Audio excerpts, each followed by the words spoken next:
तो व्यंजन संधि की अनुस्वार संधि, तो इसमें अनुस्वार जो संधि है, जब पूर्व पद के अंत में मैं आए, पूर्व पद के अंत में क्या आए, मैं आए, और पर पद के शुरू में कोई व्यंजन वर्ण आए तो मैं के स्थान पर अनुस्वार हो जाता है। जैसे पूर्व पद क्या है इसमें, जैसे हरीम प्लस वंदे, तो इसमें ये क्या है, पूर्व पद है, पूर्व पद। और पूर्व पद के लास्ट में क्या आया है, मैं आया है, मैं आया है। इस मैं प्लस इसके बाद में क्या आया है, व्यंजन वर्ण आया है। इस व्यंजन वर्ण, तो इस मैं का क्या हो जाएगा, अनुस्वार हो जाएगा। तो जैसे हरीम प्लस बंदे, तो क्या हो गया, हरीम बंदे। इसी प्रकार से धर्म चर, तो मैं के बाद में व्यंजन वर्ण आया तो धर्मम चर हो जाएगा। सम प्लस कर तो संकर हो गया, सम प्लस योग तो संयोग हो गया। इसी प्रकार से ये हमारी अनुस्वार संधि होती है।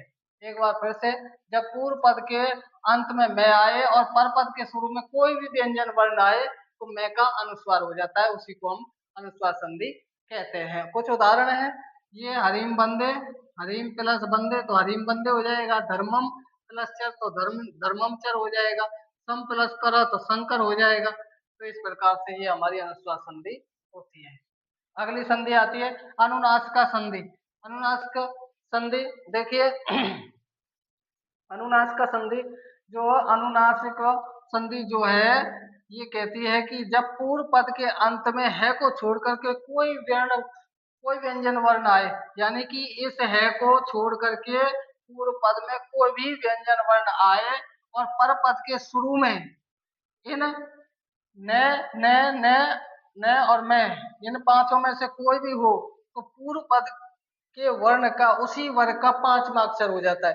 वर्ग, वर्ग मैंने आपको बताए थे कि हमारे वर्ग कितने हैं, 5 हैं। और पांचों वर्गों, एक वर्ग में 5 वर्ण होते हैं, यानी कि अंतिम अक्षर जो होता है पांचवा, वो हो जाता है। जैसे सद प्लस मति, अब इसमें दे आया, दे के बाद क्या आया, मैं आया, मैं ये रहा पंचम वर्ण है, तो इस दे का क्या हो जाएगा, दे का क्या हो जाएगा, 5 वर्ण। तो ये क्या है, तवर का है, ते थे दे दे ने, तो इस दे का कौन सा 5 वर्ण हो जाएगा, तो सन्मति शब्द क्या बनेगा हमारा, सन्मति। ऐसे ही दिक प्लस नाग, तो ये कवर का पहला वर्ण है, तो इसका 5वां अक्षर हो जाएगा दिग्नाग। इसी प्रकार पद नाग, तो पद नाग, तो इसका क्या हो जाएगा, पन्नाग। ये सटमुख, तो इसका क्या हो जाएगा, सन्मुख। तो इस प्रकार से हमारी अनुनासिक संधि होती है, यानी कि जब पूर्व पद के अंत में कोई भी व्यंजन वर्ण आए है को छोड़ करके, केवल है नहीं आए, बाकी का कोई भी वर्ण आए तो, और परपद के शुरू में इन 5 वर्णों में से होना चाहिए, तब हमारी पूर्व पद का जो वर्ण है उसका उसी वर्ग का 5वां अक्षर हो जाता है, तो उसी को हम अनुनासिक संधि कहते हैं।